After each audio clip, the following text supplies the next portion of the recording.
जे भक्ती करत नाही, जे नास्तिक आहेत ते मौज मस्ती करतात, मग तेही मृत्यूच, त्यांनाही मृत्यू आहेच. मग आपण भक्ती करायची कशासाठी?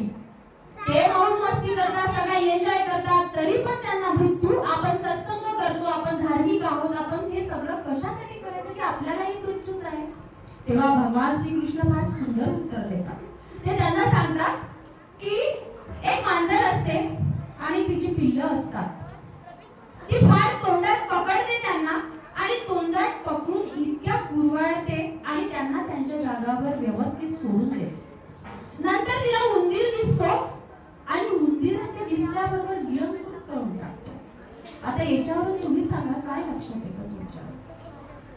मला हेच सांगायचं आहे की परमेश्वर भक्तीने आपलेपणा, प्रेमळपणा जिथे मांजर तीच, तोंड तेच, पकडणारी तीच, सगळं तीचच आणि पकडणारी सुद्धा ते, लेकरही तिचेच. फरक कुठे पडला? आपलेपणा, प्रेमळपणा आहे तिथे किती प्रेमळतेने, आपुलकीने कुरवाळलं तिथे लेकरांना आणि जिथे उंदीराला तिथे भक्षण केलं. म्हणजेच आपण परमेश्वर, आपलेपणा जर म्हटला तर आपण परमेश्वराच्या मार्गी जाऊ आणि नाहीतर मग 84 योनी आहेच आपल्याला, 84 वर्ष. म्हणून हेच आपण याच्यातून शिकलोय की कशासाठी आपण सत्संग करतो, कशासाठी आपण शिबिरात आलोय, कशासाठी परमेश्वराचं आपण नामस्मरण करत आहोत. त्या नामस्मरणातून आपण हे शिकलो. म्हणून मला याच्यावरून एक तुम्हाला परमेश्वराचं सहाय्य कसं होतं मला घरच्यांना सांगावं लागलं नाही. आणि माझ्या घरी एक ऐन्य धर्मात गेले, त्याच्यामुळे माझ्या घरी सगळे ऐन्य धर्मी असताना परमेश्वराची एवढी मोठी कृपा आहे माझ्यावर की माझ्या सासूने एकही घरचा देव मला दिला नाही. बाबांनी जे मला देव दिले तेवढेच देव माझ्याजवळ आहे, 2च देव. आणि त्याचीच मी भक्ती करते. त्यांनी मला कधी म्हणलंही नाही की तू का करत नाही, का करत नाही. माझ्या लग्नाला 12 वर्ष होऊन गेले, परंतु मला अजूनही आठवत नाही की घरच्या देवाला स्थान घातलं असेल फक्त एकदा सोडून. ते सगळं माझी सासूबाई म्हणते. आणि सासरे माझे तेच म्हणायचे की ज्याला ज्याची भक्ती आवडते त्याला ते करू द्यावं. म्हणजे त्यांना केवढं मोठं गोष्ट आहे. आधी मला हे कळायचं नाही, पण नंतर मी बाबाशी बोलायची, प्रवीण दादाशी, पात्रीकर बाबा जे गुरुवारी आले माझ्याकडे, त्यांना मी प्रश्न करायचे. आणि जेव्हा मला ऐन्य घरात यायचं, सगळे म्हणायचे उपदेश जेव्हा भरपूर वर्ष झाले, 25-30 वर्ष, पण घ्यायच्या आधी बाबांना मी हाच प्रश्न केला होता. सगळे म्हणतात की ऐन्य घरात गेला तर भांडणं होतात, माहेरीच राहावं लागते, मामगावच्या पुरी अशाच असतात, गेल्या की देवच घेऊन येतात आणि सगळं घरच बिघडून टाकतात. बाबा म्हणे पाठीवर लिहिलेलं मोडता येईल पण मनात कोरलेलं हे कोणी चोरून घेत नाही. त्याच्यामुळे आपण हा विचार करायचा नाही की आपल्याला कोणतं घर भेटते आणि कसं घर भेटते. हे त्यांचा विचार करणं त्यांच्या ठिकाणी ठीक आहे, आई वडिलांचा. ते उपदेश आई वडील माझे, त्यांनी सगळ्यांनी उपदेश घेतला, पण हे बाहेरचं वातावरण बघून त्यांच्या डोक्यात असं यायचं की असा जर प्रश्न आला तर मग कसं करायचं. आणि तो मी चांगल्या पद्धतीने निभावला, वाद न करता. त्यांच्यासोबत जायचं कुठेही मंदिरात, आपल्या देवाचं स्मरण करायचं, अक्षय तृतीयाच्या का सगळ्या स्वयंपाकाला संकल्प सोडून द्यायचा आधीच आणि मग सगळं पूजापाती करत राहायचं काय करायचं ते.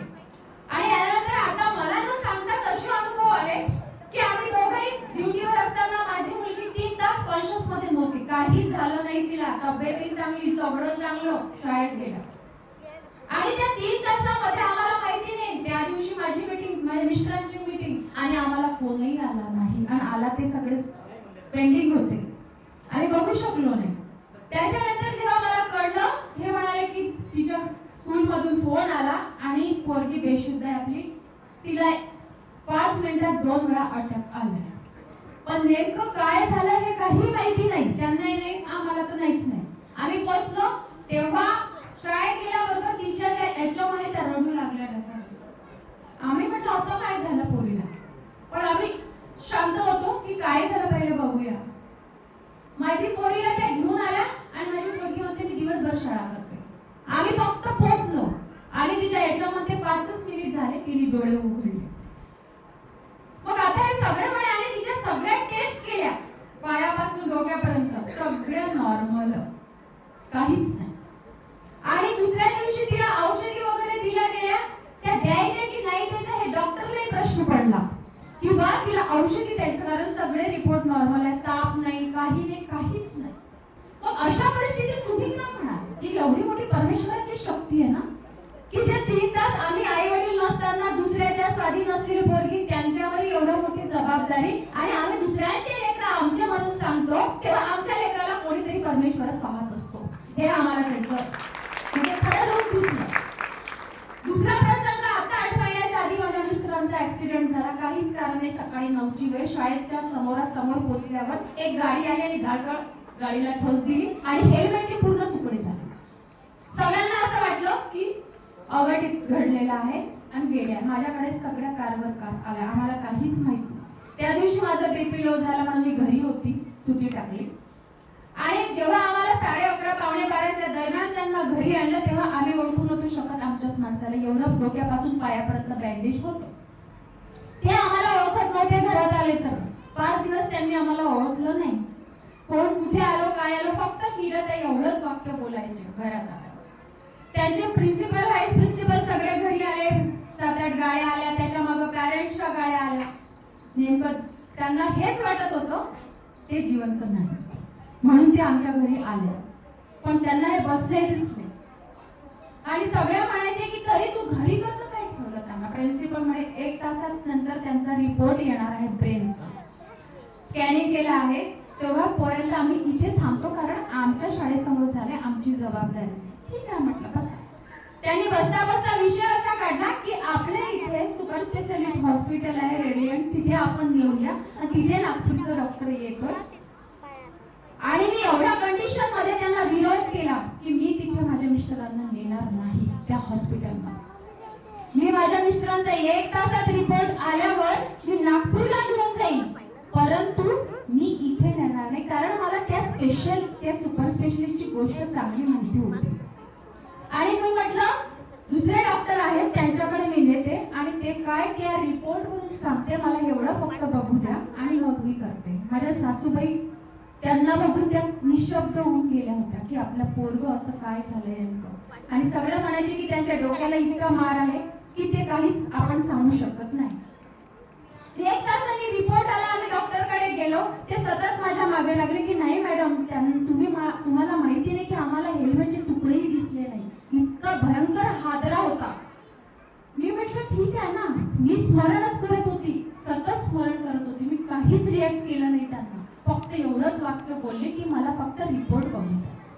ते झाल्यानंतर डॉक्टरकडे गेलो. स्कॅनिंगवर रिपोर्ट वगैरे दाखवला आणि मग तिथे गेल्यानंतर त्या डॉक्टरनी सांगितलं की जे काही आहे ते सगळं सूज आलेली आहे. इंटरनल इंजुरी काही नाही.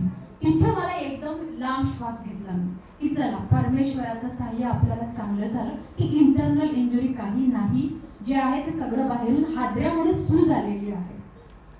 मग हे कळल्यानंतर ती रात्र काढली. सगळे येणारे जाणारे सतत म्हणायचे की एवढं लागल्यानंतर घरी कसे काय.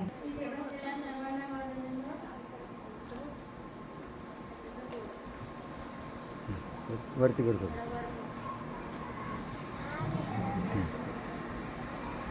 आपण इथे समारोहासाठी बसलेलो आहोत.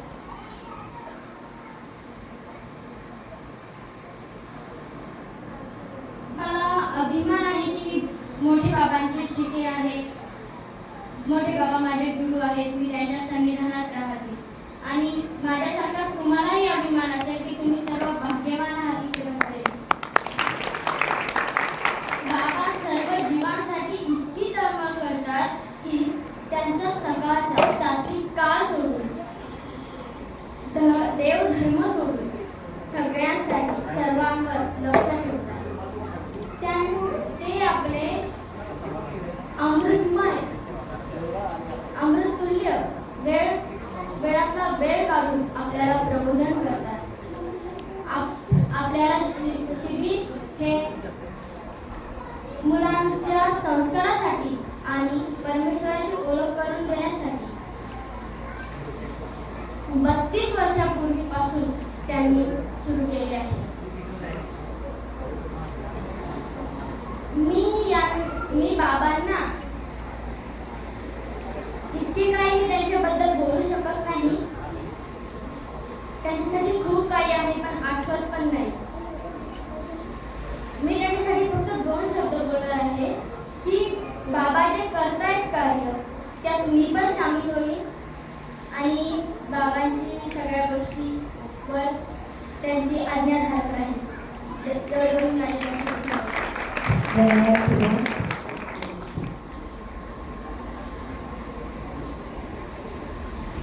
यानंतर आपले मनोगत व्यक्त करण्यासाठी धनश्री पाटील शिरपूर. सर्वांनी आपले मनोगत थोडक्यात पाठवायचे आहे.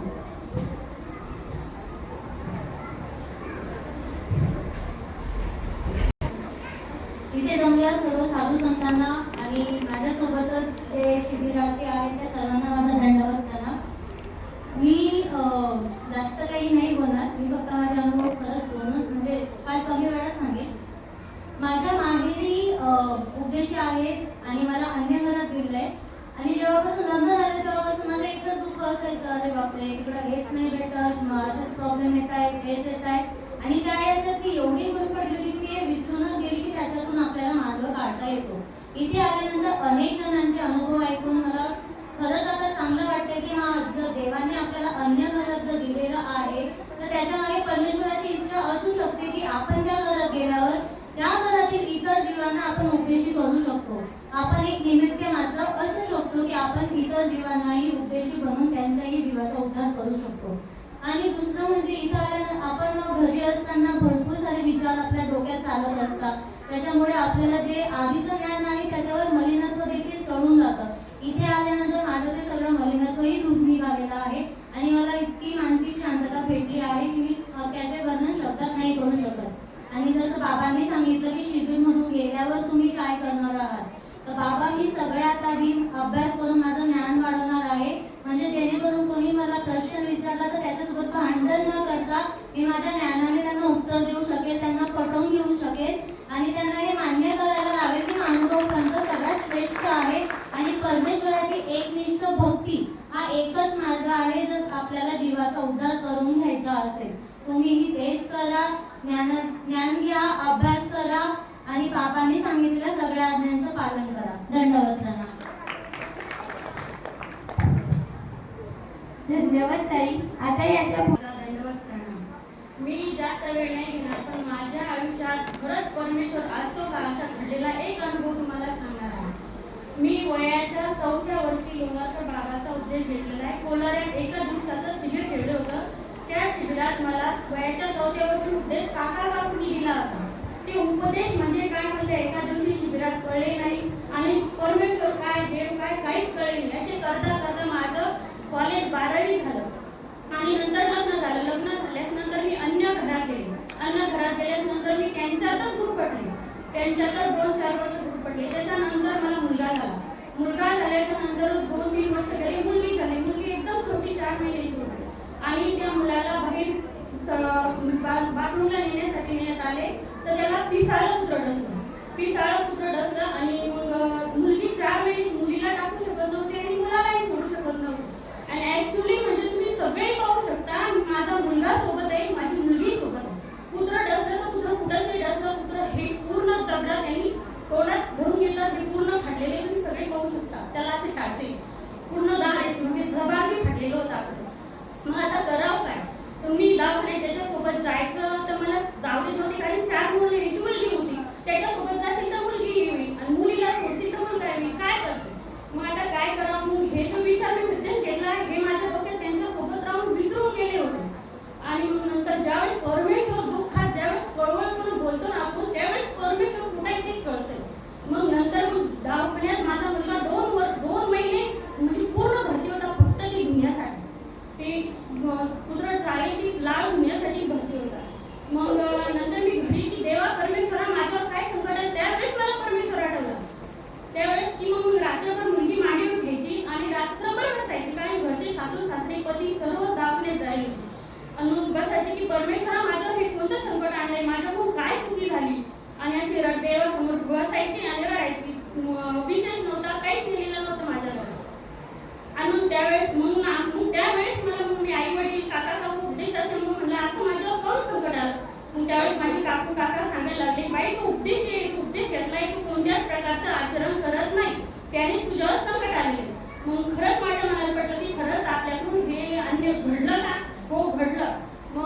याचं कारण माझ्या परमेश्वरानंच आपला मुलगा वाचवला आहे. तर मग मला विशेष आणू द्या, मला माझा धर्म करू द्या.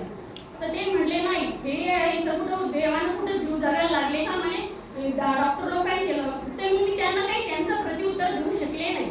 मी मुकाट्यात बसून घेतले. पण तो त्याच्यावर महिना 2 महिने मुलगा चांगला झाल्याच्या नंतर म्हटलं की नाही, मी तर माझा विषय आणणारच आहे. ते म्हणे कसं आणशील. म्हटलं मग नाही आणत तर मी पती दुसरा करते. मग ते मी कसं काय. म्हणलं मी एक पती बसते, एका निष्ठेची भक्त आहे.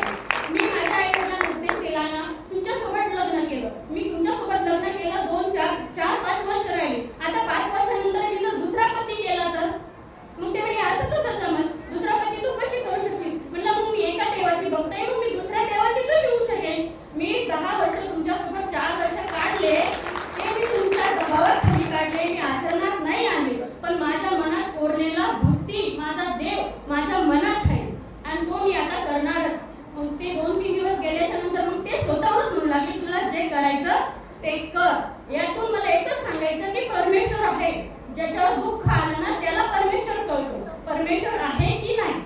मला परमेश्वर आहे हे अनुभव आलाय आणि आहे. तो फक्त कळकळून विनंती करायची असतो आणि त्याला पाहायचं असतं. परमेश्वर अंशान, बाबांनी सांगितलं ना, शिकवलं ना आपल्याला, परमेश्वर अंशरूपात असतो, आपल्या रोमात असतो. तो फक्त ओळखायचा असतो. पूर्ण देवतेचे आपल्या रोमात बसलेले असतात. तो कोणता रोम आपल्याला जागृत करायचा आहे, कोणता सोडून टाकला आहे. निष्ठ परमेश्वर आपल्या हृदयात आहे आणि हृदयाला जर जागी केलं तर सगळे रोम नाहीसे होतो. दंडवत प्राणी.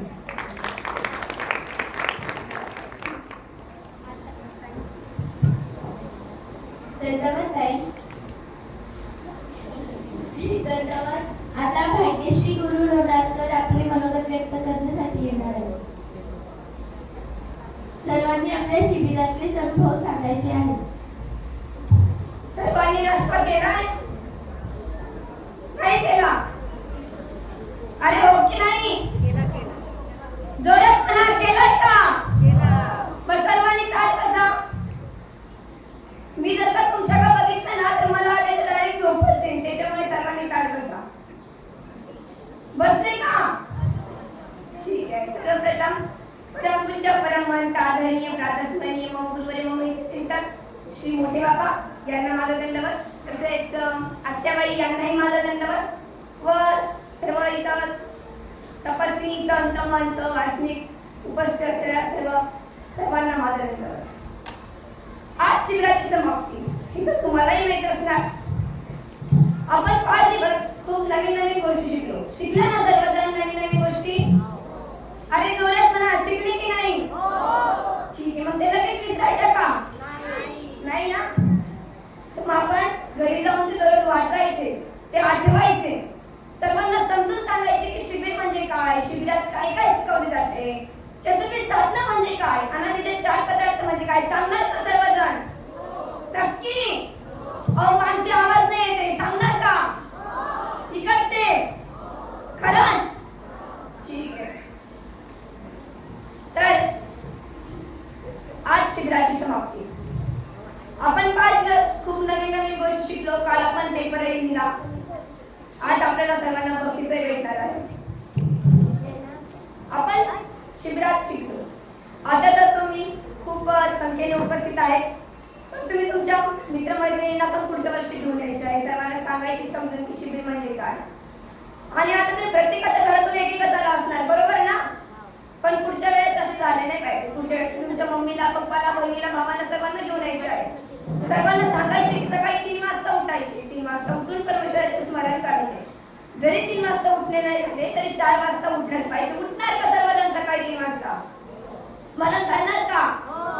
ठीक आहे. नाही तर इथं म्हणजे आम्ही रोज सकाळी वाचू, आम्ही आठवू, आम्ही उठवू, आम्ही रोज स्मरण करू आणि घरी रात्री झोपलं की सकाळच्या 9 वाजता उठणार. असं करणार का. खरंच का. ठीक आहे. पुढच्या वर्षी सर्वांनी शिबिराला यायचं आहे. शिबिराला आल्याने सर्व जीवाचे बरे होते. मला एक गोष्ट खरं तर सांगा, तुम्ही असं कुठं ऐकलं आहे का ही मुलगी यावर्षी शिबिराला गेली आणि त्यासोबत काही वाईट झाले म्हणून. नाही ना. अरे आपण श्रीकृष्ण महाराज श्री चक्रधर स्वामींचे भक्त होता. आपल्यासोबत वाईट तरी कसे होईल. त्यामुळे सर्वजणांनी शिबिराला यायचे आहे. मला सांगा आहे तो उपदेश कोणी कोणी घेतलाय. ठीक आहे. मग तुम्हाला 5 अवताराची नावे माहिती असतात.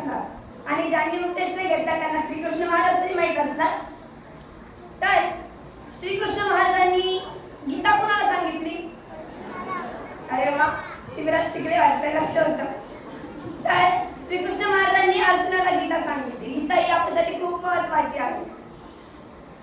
मुलींनो, तुम्हाला माहिती आहे स्वामी विवेकानंदांच्या भव्य वस्त्रातही सूर्याचा प्रखर तेज दिसत होतं. साने गुरुजींच्या साध्या जीवनातही इष्टतेत चांगला सला टाकताना दिसत होते. माणसे यशस्वी का झाली माहितीये का? कारण त्यांनी भगवद्गीता वाचली होती. एवढं माणसाला काहून सुलापून भगवद्गीता घडवत असतं. त्यांच्या जीवनात भगवद्गीतेचे तत्व मुरलेले होते. म्हणूनच ते म्हणतात काय करायचं हे रामायण शिकवतं, काय नाही करायचं हे महाभारत शिकवतं.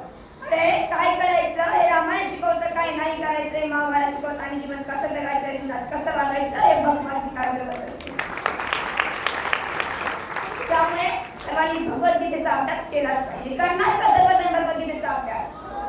इथे किती जणांनी अभ्यास केला भगवद्गीतेचा? अरे तुम्ही इथंच अभ्यास नाही केला, घरी तरी काय करणार?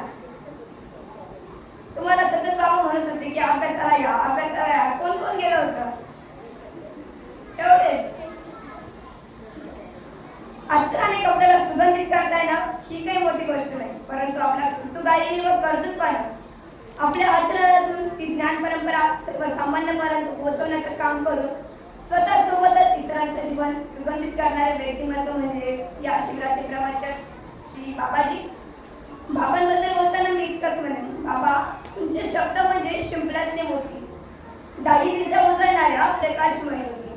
बाबा तुमचे शब्द म्हणजे शिंपल्यातले मोती, दाही दिशा उजळणाऱ्या प्रकाशमय होती. जणू चंद्रेच्या कलेच्या मनातील शीतल भाव, जणू चंद्रेच्या कलेच्या मनातील शीतल भाव शब्दांनीच घेता हो बाबा तुम्ही. श्रोत्यांचा मनात ठाव, श्रोत्यांचा मनात. तर श्रीमद भगवद्गीता म्हणजे काय? तर गीता म्हणजे प्रेमशक्ती, गीता म्हणजे प्रेमशक्ती, गीता म्हणजे सुराज शक्ती, गीता म्हणजे शब्दाचा सागर, गीता म्हणजे हृदयाचा पायरी. आपल्या आयुष्यात वरची पातळी गाठण्याची एक पायरी आहे. आपल्या आयुष्याला सत्य आणि प्रकाशाचा मार्ग दाखवणारी दिशा दर्शक गीता आहे.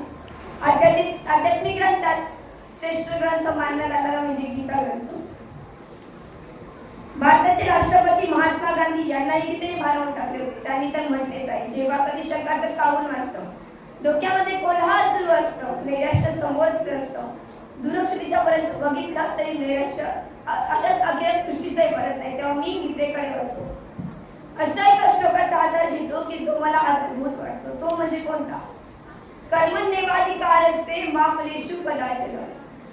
म्हणूनच म्हणते की गीता ही जीव जातीसाठीच नाही तर समग्र जीव जातीसाठी उपकारक आहे. जाता जाता एवढेच म्हणे, कन्हैया के कानों में चमकती है बालियां. अरे कन्हैया के कानों में चमकती है बालियां, आपके होंगे हाथ तो बजाओ तालियां.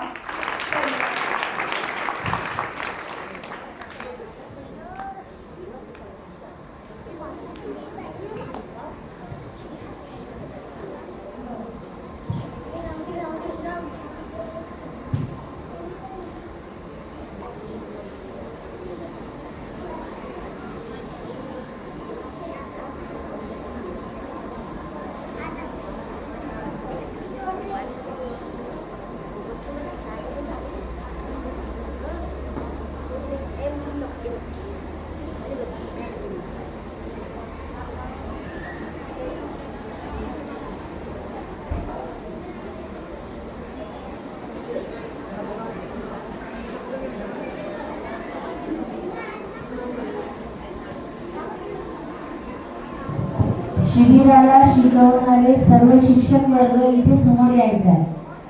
मुलींच्या शिबिराला शिकवणारा सर्व शिक्षक वर्ग समोर यायचा आहे.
फक्त समोरचे 4-5 जण पाहिजे.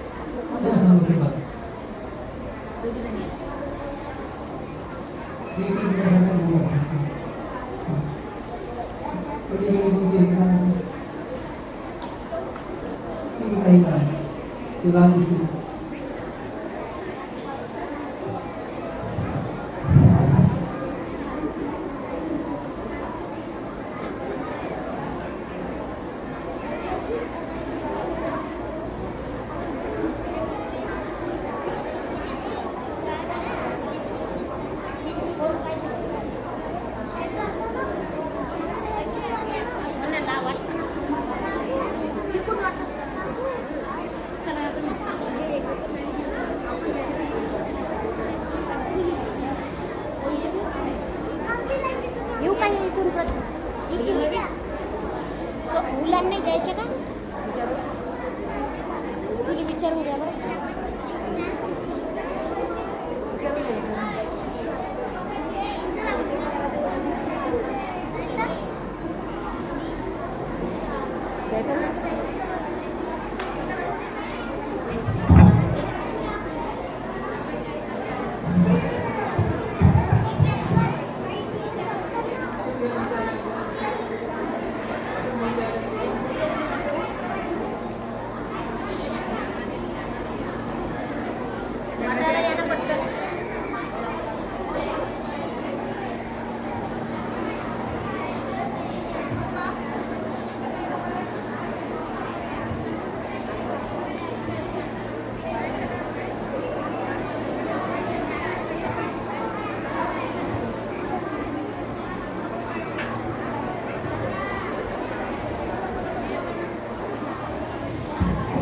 दंडवत प्रणाम. सर्वांनी शांत बसायचंय. प्रत्येकाला गीता मिळणार आहे. श्रीमद भगवत गीता सर्वांना मिळणार आहे. फक्त शांत बसायचं आहे थोडा वेळ.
श्री गोपाल कृष्ण महाराज की जय. आता सगळ्यांनी जागा बसा, शांत राहा. आता तुमचा बक्षीस समारंभाचा वेळ आलेला आहे.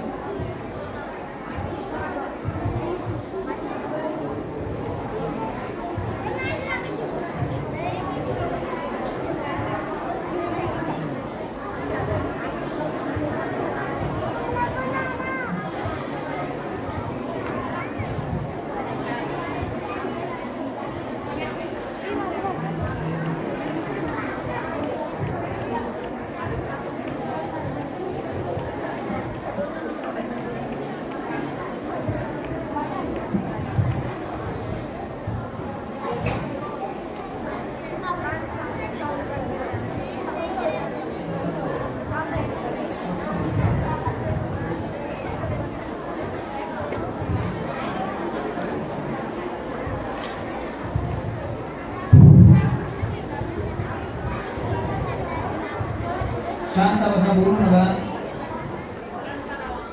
श्री गोपाल कृष्ण महाराज की जय.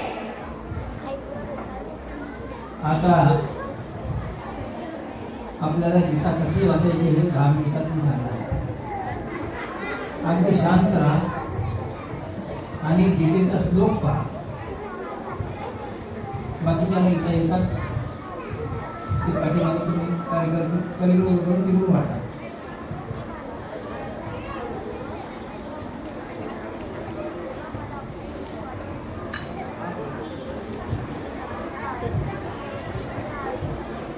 नीट पहा, पहिला श्लोक पहा.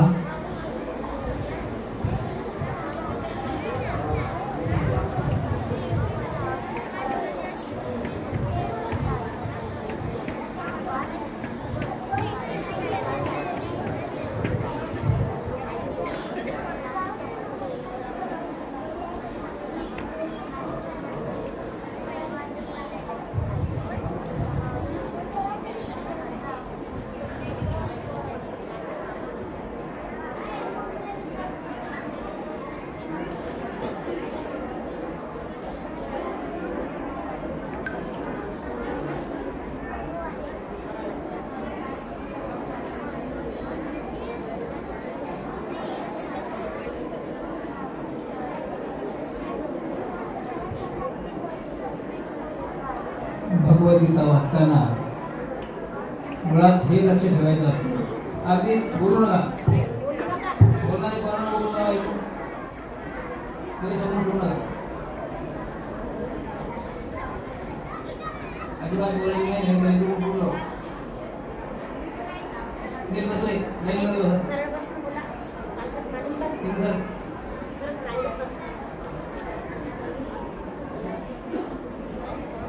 मध्ये कोण आवाज करते उठून द्यायला ना.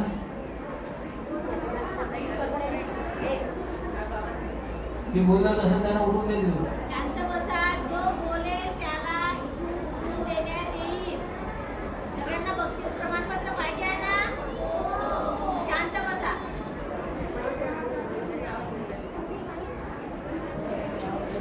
पाठीमागे आणि पाठीमागे.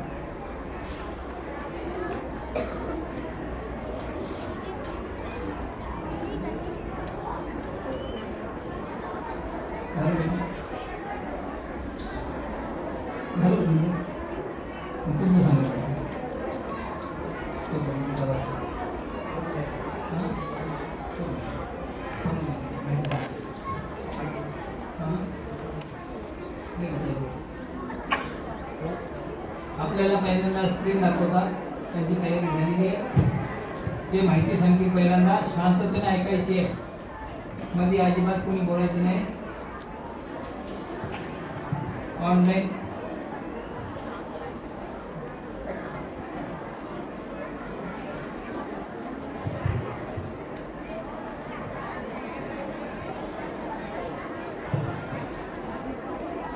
धन्यवाद. मी अमोल बगाडे पुण्यावरून आहे आणि तुमच्याच मधून असा आलेलो आहे. लहानपणी शिबिरातून 6व्या वर्गात असताना शिबिरं केलेले. 6व्या वर्गापासून तर 12वीपर्यंत शिबिरामध्ये आलेलो आहे. आधी श्री क्षेत्र जाळते देवाला व्हायचे आणि खूप मजा धमाल करायची, अभ्यास करायचा आणि अशाच गमतीमधून मी आलेलो आहे. आणि याचं सगळं श्रेय आज जो काय आहे, कुठं आहे, कसा प्रवास झाला, खूप कठीण प्रवास होता आणि याचं सगळं श्रेय या बाल संस्कार शिबिरातून जे मला मिळालं, त्या बाल संस्कार शिबिराचे प्रेरणेते आदरणीय प्रातस्मरणीय माझे गुरुवर्य श्री मोठेबाबाजी यांना जातं. आणि जे काय आहे आज ते त्यांच्या आशीर्वादामुळेच आहे. आणि आज पण जे काय तुमच्या समोर प्रेझेंट होणार आहे ते पण त्यांच्या आशीर्वादामुळेच होणार आहे.